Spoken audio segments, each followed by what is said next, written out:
A aula de hoje é de Geografia e eu sou a professora Paula Ramos Ferreira. Olá, alunos do segundo ano! A proposta do primeiro bimestre é aprender o processo de globalização acompanhado da fragmentação do espaço geográfico. Nesta primeira aula, você vai conhecer o funcionamento dos fluxos e redes, acompanhado da formação dos blocos econômicos regionais e compreender como este assunto está relacionado à nossa vida.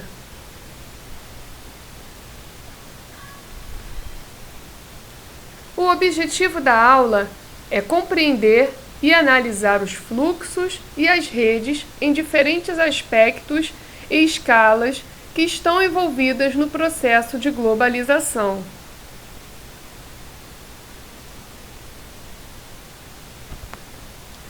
Aula 1. A organização do espaço geográfico mundial, entendendo a globalização através dos fluxos e das redes. Estamos no início do século XXI e inúmeras mudanças importantes ocorrem no mundo em que vivemos. Neste bimestre, estudaremos as várias regiões do mundo. Nesta aula, faremos uma síntese sobre globalização e sua rede e fluxos.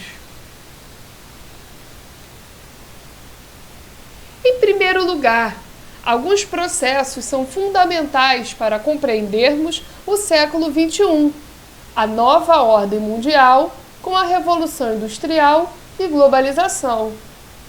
Desde o início dos anos 1990, vivemos na chamada Nova Ordem Mundial. Qual o significado disso?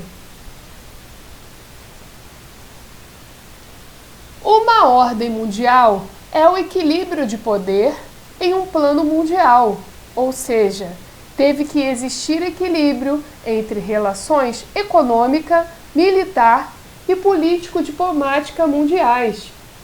Durante a maior parte do século XIX, por exemplo, havia uma ordem monopolar, onde o Reino Unido, que dominava o comércio internacional, também era a maior economia do mundo. Então, um único país dominava o cenário mundial.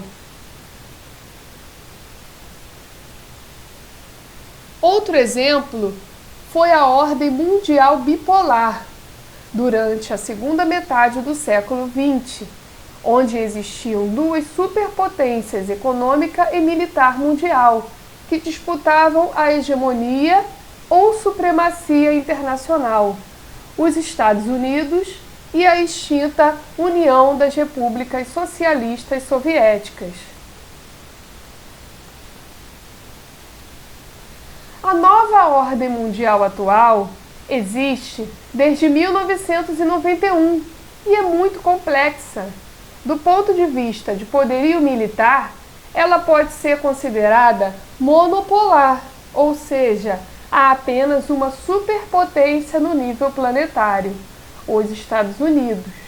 Mas do ponto de vista econômico, que é o mais decisivo atualmente, a nova ordem é multipolar, ou seja, possui vários polos ou centros mundiais de poder. É o que vamos observar no mapa no próximo slide. Nós temos 4 principais polos ou centros da economia mundial nos dias atuais. Estão representados no mapa através de estrelinhas. Tem uma marcada em cima da palavra Estados Unidos, a Europa Ocidental, a China e o Japão. Essa linha vermelha, um pouquinho mais forte, é uma linha divisória entre o norte desenvolvido e o sul subdesenvolvido. Olhando na parte direita da tela, vocês podem observar que essa linha vermelha mais grossa, ela vai descer para colocar a Oceania como parte desenvolvida, ali onde está a Austrália. Vocês estão conseguindo observar? No mapa, a linha ela vai descendo para colocar a Oceania como parte desenvolvida no mapa do mundo. Tem um triângulo na cor verde lá nos Estados Unidos, marcando como superpotência militar atuante. E tem um triângulo roxo lá perto da palavra Rússia, superpotência militar decadente e sem atuação. Isso na visão do professor Vicentini, que fez esse mapa em 2003, no livro Geografia Geral e do Brasil. Mais à frente, vamos ver a atualização desse mapa.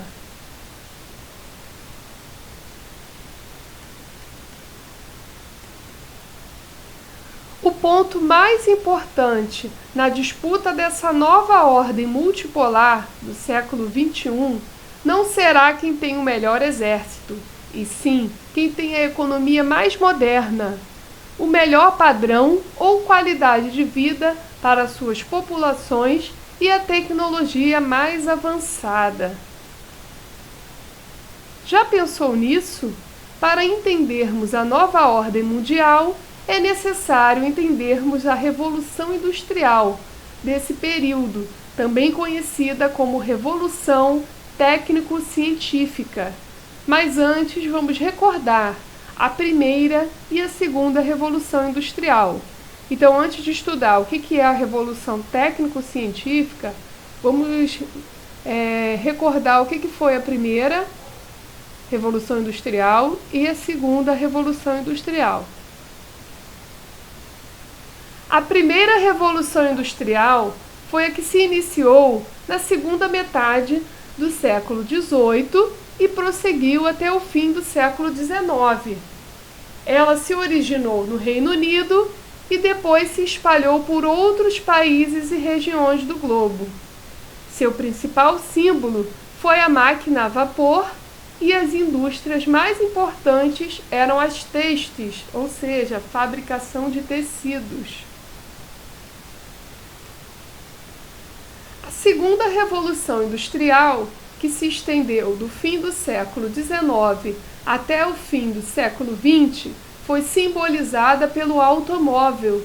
A principal fonte de energia era o petróleo, e as indústrias de vanguarda eram a automobilística, a petroquímica, a mecânica e a siderúrgica.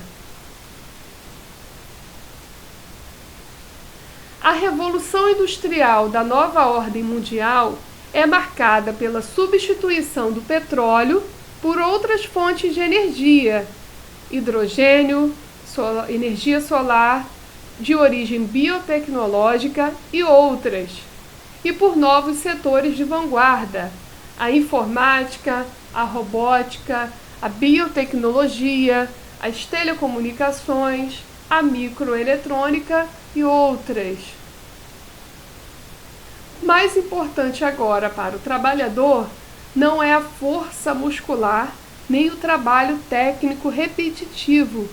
O mais importante para o trabalhador é a criatividade, a flexibilidade, a capacidade de raciocínio e de saber se integrar no grupo, na equipe ou na comunidade. Então, a capacidade de você trabalhar em equipe, trabalhar em conjunto. O mais importante não é o trabalho individual, é o trabalho coletivo. Saber trabalhar de forma coletiva. Nesta nova ordem mundial, a globalização torna-se possível na crescente interligação ou interdependência entre todas as economias e povos do planeta.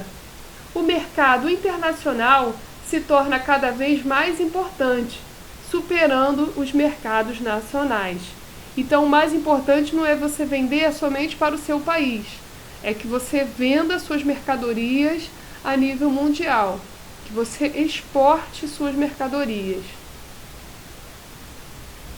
O número de empresas multinacionais que possuem estabelecimentos em inúmeros países, às vezes no mundo todo, multiplica-se a cada ano.